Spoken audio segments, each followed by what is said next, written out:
నేను మా అన్న మిస్టర్ బచ్చన్ మూవీకి వెళ్తున్నాం. Gemini theatre Warangal premiere show.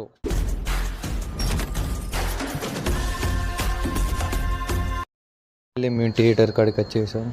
కానీ ఈ సినిమాకి ఇంకా టైం ఉన్నాయని షోకి తినడానికి బయటికి వచ్చాము మేము.